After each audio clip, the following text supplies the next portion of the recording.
So welcome in another video of internet of thing. तो last lecture में हमने chapter 2 का स्टडी किया था, ठीक है।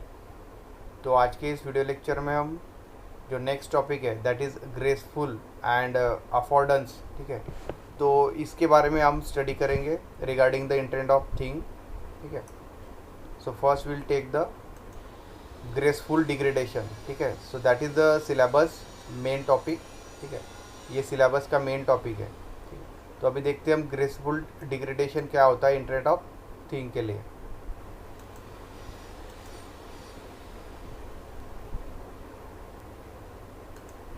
So first point is because the internet of thing is so welcoming and tolerant of all sorts of devices and services, the endpoints have massive disparate and diverse range of capabilities, ठीक है। तो जो internet of thing है तो उसमें जितनी device है, अलग अलग टाइप के जो इलेक्ट्रॉनिक डिवाइसेस है, सेंसर्स है, एक्चुएटर्स है, there are micro controller, micro processors are there, okay.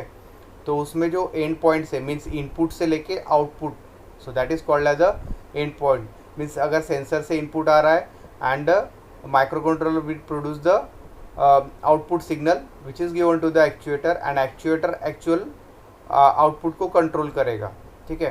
तो ये सभी जो end points है starting from the input to the output, so it has a different range of capabilities, ठीक है। तो आप सोच भी नहीं सकते जितना इन्वेंशन होगा या रिसर्च होगा, ठीक है, means number of devices can be connected through the internet of thing.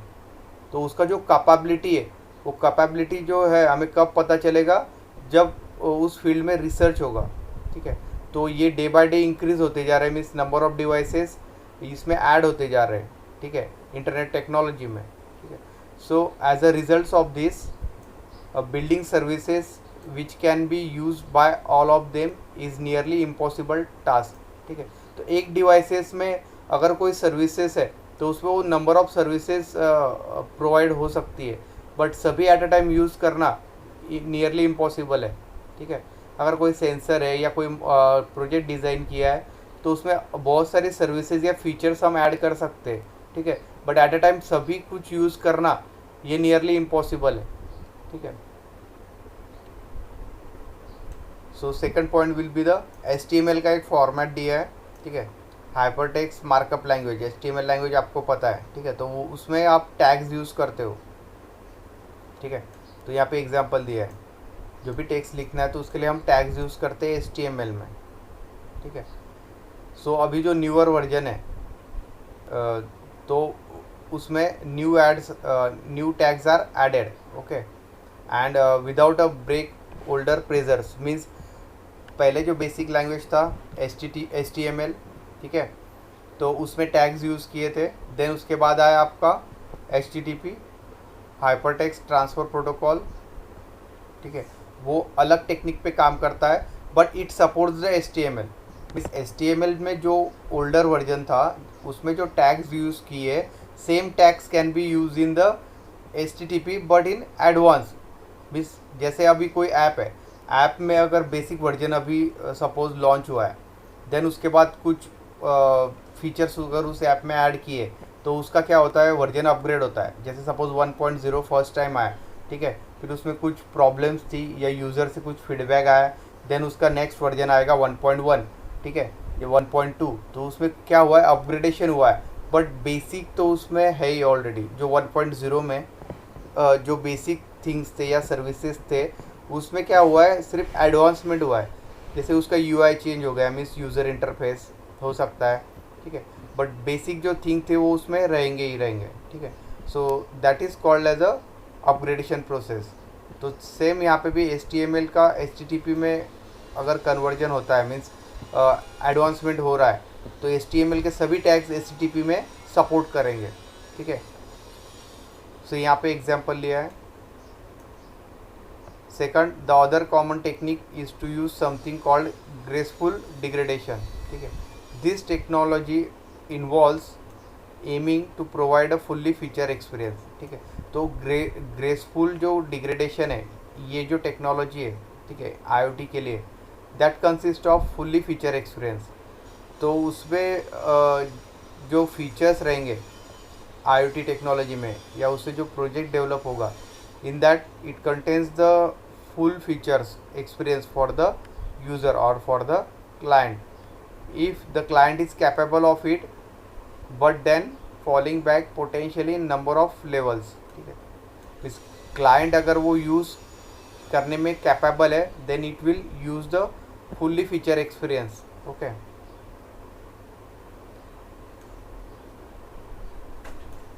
But it will depend on the client terminal. ठीक है, अगर उसको सभी फीचर यूज़ करना है वो पर्टिकुलर प्रोडक्ट के, तो he or she can be used, okay, accordingly. The next point is, तो यहाँ पे एक सिंपल एग्जांपल लिया है, that is a rich web application. ठीक है, जैसे ट्विटर एंड जीमेल, यहाँ पे एग्जांपल लिया है. ये सोशल मीडिया प्लेटफॉर्म्स है. ठीक है, ट्विटर एंड आवर जीमेल. ठीक है, तो जिससे हम मेल वगैरह सेंड कर सकते हैं. So the coder wants to use an assortment of advance JavaScript feature. तो इसमें जो है एडवांस जावास्क्रिप्ट यूज़ किया है. ठीक है, कोडिंग के लिए ट्विटर एंड जीमेल में इन मॉडर्न ब्राउज़र, जो मॉडर्न ब्राउज़र में सपोर्ट हो सके. जिस तरह से क्रोम है, क्रोम में भी अपग्रेडेड वर्जन है. ठीक है, 8.0, 8.5, 9.5 हो. तो जिस तरह से उसमें कुछ फीचर्स या उसका यूज़र इंटरफेस चेंज हो रहा है, ग्राफिक्स चेंज हो रहे हैं, तो उस हिसाब से उसमें भी अपग्रेडेशन हो रहे हैं. तो ये जो ट्विटर एंड जीमेल है, they can support the modern browser by using this JavaScript feature. ठीक है, so well written apps check that feature are available before using them. ठीक है, तो जो ऐप में जावास्क्रिप्ट सपोज यूज़ किया है या advance version of language is use. ठीक है, तो सबसे पहले वो जो फीचर्स है वो फीचर्स चेक होंगे. ठीक है, एंड देन उसके बाद वो ऐप अवेलेबल होगा. But if those features are not available, the app might be limit themselves to a version using simpler, that is more common JavaScript code. ठीक है, तो जैसे मैंने अभी आपको एग्जांपल दिया कि ऐप में भी अपग्रेडेशन होते रहता है. जैसे आपने फर्स्ट लॉन्च किया तो that is older version first time, then उसमें जिस तरह से मॉडिफिकेशंस होंगे तो उस हिसाब से उसमें क्या होगा, नया नया वर्जन डेवलप होगा. ठीक है,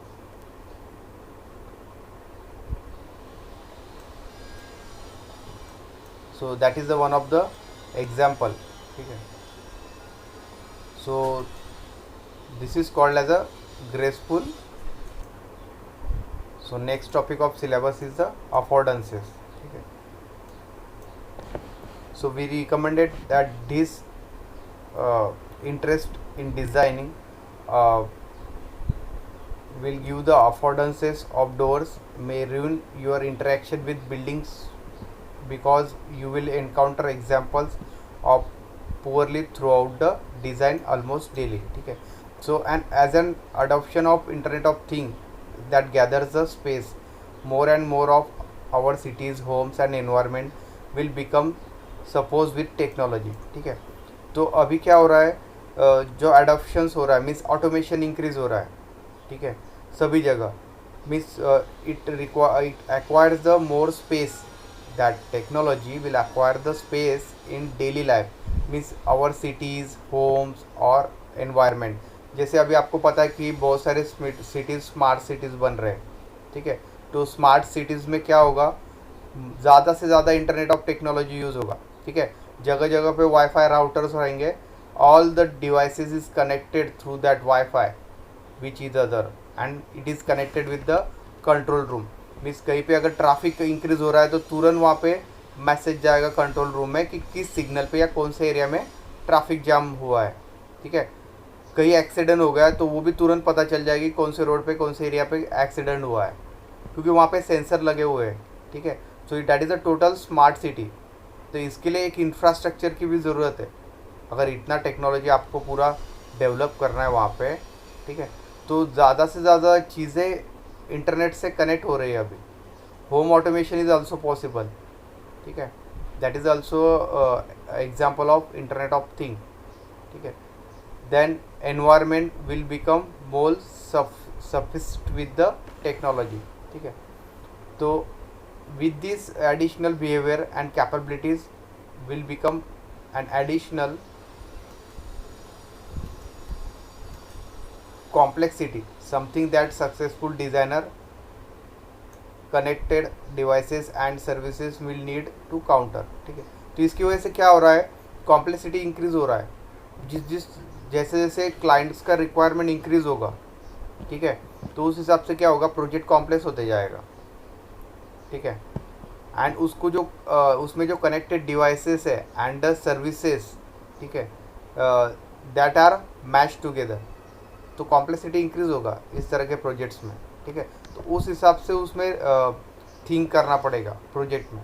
ठीक है, तो जिस तरह से कॉम्प्लेक्सिटीज इंक्रीज होंगे, but there very nature many of new capabilities upon the objects will hidden from the sight और not immediately apparent from first glance. ठीक है, तो डिवाइसेस में जो टेक्नोलॉजी या कैपेबिलिटीज़ है, ठीक है, तो वो फर्स्ट साइट में पता नहीं चलेगा यूज़र को। ठीक है, कि वो डिवाइसेस कहाँ कहाँ यूज़ कर सकते हैं। तो जिस हिसाब से वहाँ उसमें रिसर्च होगा सेंसर्स में, कंट्रोलर्स में, तो तभी पता चलेगा कि वो डिवाइस कितना कैपेबल है, कहाँ कहाँ हम उसको यूज़ कर सकते हैं, वो पर्टिकुलर सेंसर को या टोटल प्रोजेक्ट को। ठीक है, तो ये सब रिसर्च पे डिपेंड है, क्योंकि अभी स्टार्टिंग में हमें कुछ इतना ज़्यादा डिवाइसेस, पहले तो जैसे आईओटी डेवलप हुआ तो इतने सारे डिवाइसेस कनेक्टेड नहीं थे, बट जैसे जैसे रिसर्च होते गया सेमीकंडक्टर टेक्नोलॉजी में, ठीक है, एंड इन योर कंट्रोलर, तो क्या हुआ, कम्युनिकेशन मीन्स नेटवर्क कम्युनिकेशन में बहुत सारे डिवाइसेस कनेक्ट होने लगे। देन वी इंटरनेट का यूज़ भी बढ़ा उसके आगे। ठीक है, सो more devices are connected through a internet and then the IoT comes into the picture after that. ठीक है, तो यहाँ पे एक एग्जांपल दिया है, how we convey the user of an object that can communicate with the cloud. ठीक है, तो आपको पता है क्लाउड कंप्यूटिंग रिसेंट टेक्नोलॉजी है। ठीक है, क्योंकि अभी डेटा का रिक्वायरमेंट डे बाय डे क्या हो रहा है, इंक्रीज़ हो रहा है। तो डेटा स्टोर कहाँ करेंगे, क्योंकि मोबाइल में अगर आप स्टोर कर रहे हो तो वो भी कम पड़ रहा है। कंप्यूटर में भी पहले जीबी में आता था, हार्ड डिस्क अब टेरा में आने लग गया है। सो डेटा का यूसेज डे बाय डे क्या हो रहा है, इंक्रीज़ हो रहा है। ठीक है, तो अभी जो क्लाउड कंप्यूटिंग है, क्लाउड टेक्नोलॉजी, जैसे गूगल का क्लाउड है, गूगल क्लाउड, ठीक है, अमेज़ॉन का है खुद का। ठीक है, तो उसके लिए वो चार्ज करते हैं यूज़र के लिए मंथली बेसिस पे। ठीक है, पर क्लाउड पे डेटा आप सेव कर सकते हो, तो वो डेटा सिक्योर रहेगा। मीन्स उसके बाद अगर डेटा करप्ट भी हो गया, आपके पास जो कॉपी अवेलेबल है, ठीक है, तो आप क्लाउड से उसे डाउनलोड कर सकते हो ईजीली। ठीक है, तो यही यहाँ पे एग्जांपल दिया है। और the devices is capable of short range communication such as RFID। ठीक है, तो जो रेडियो फ्रीक्वेंसी आइडेंटिफिकेशन डिवाइसेस है, दैट इज़ RFID टेक्नोलॉजी।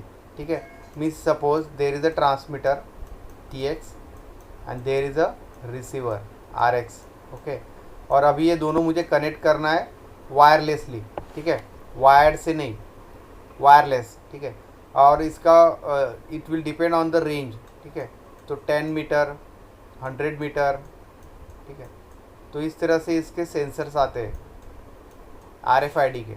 तो यहाँ पे क्या होगा, जो ट्रांसमीटर है, तो इस सर्किट में एक RFID का TX यूज़ होगा, जो सिग्नल ट्रांसमिट करेगा किसको, RX में। और यहाँ पे भी एक सेंसर रहेगा RFID का, वो यहाँ पे क्या करेगा, वो सिग्नल को रिसीव करेगा। तो ये वायरलेस ट्रांजैक्शन होगा, just like your Bluetooth, okay, या ZigBee, ये जो टेक्नोलॉजीज़ है। ठीक है, तो उस तरह का ये कम्युनिकेशन हो गया। ठीक है, जैसे आपने माइक्रो कंट्रोलर में पढ़ा होगा। ठीक है, जो हमने वाईफाई, ZigBee, ब्लूटूथ टेक्नोलॉजी, ठीक है, ये सब कुछ लिया था, तो सेम वे इसमें RFID भी है। ठीक है, तो ये वायरलेस ट्रांसमिशन है, तो इसका जो रेंज है वो सेंसर के कैपेबिलिटी पे डिपेंड है। मीन्स 10 मीटर के लिए सेंसर अलग रहेगा, तो उसका नेचुरली कॉस्टिंग कम रहेगा। ठीक है, मीन्स अगर आप 100 मीटर तक आपको कम्युनिकेशन चाहिए, तो सेंसर भी अलग यूज़ होंगे एंड उसका कॉस्टिंग भी इंक्रीज़ होगा। So it will depend on the range. ठीक है, so that is called as a short range communication. तो शॉर्ट रेंज कम्युनिकेशन के लिए RFID यूज़ होगा। मीन्स ऐसे नहीं कि आपको 10 किलोमीटर तक सिग्नल सेंड करना है and then use the RFID, so that is not possible. ठीक है। अनदर एग्जांपल दिया है जैसे टॉय एंड टॉय में सपोज टेम्परेचर मेज़र सेंसर लगा है। ठीक है। तो वो किस तरह से काम करता है, मीन्स किस तरह से एनवायरनमेंट टेम्परेचर सेंस करेगा। ठीक है।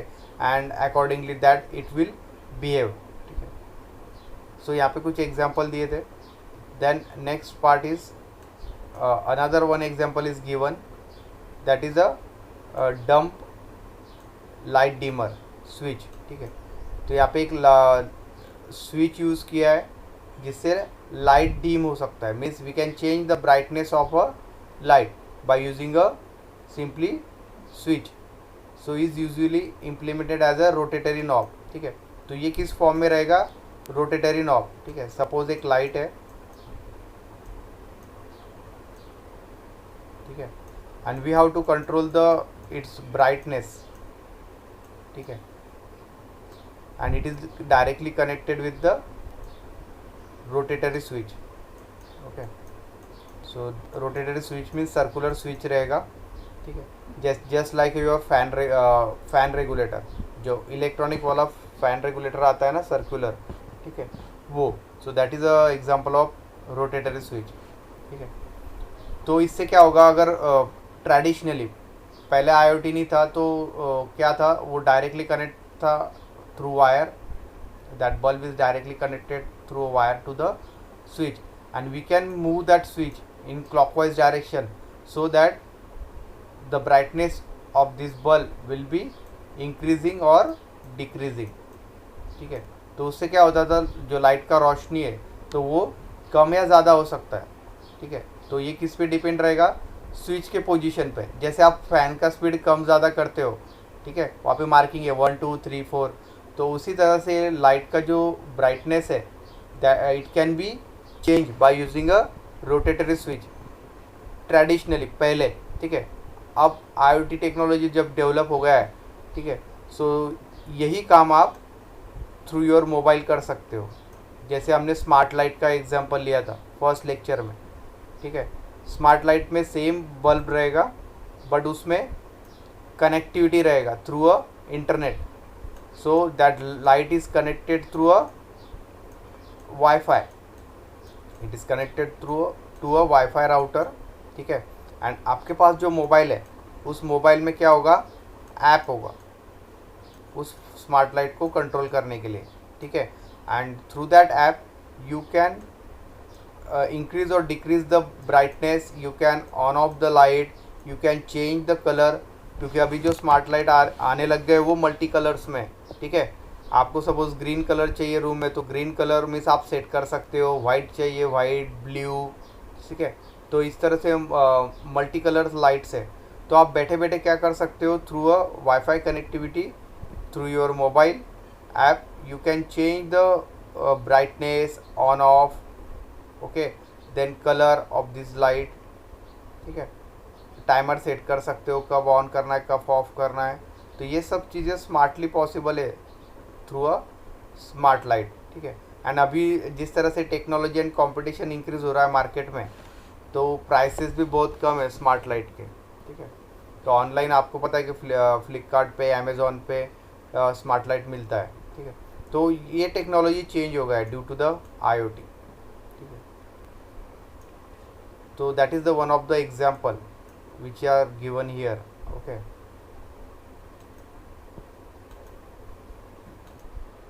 तो आज का ये वीडियो हम यही एंड करते हैं। नेक्स्ट वीडियो लेक्चर में हम चैप्टर 3 स्टार्ट करेंगे, that is internet principle. Okay. So thank you.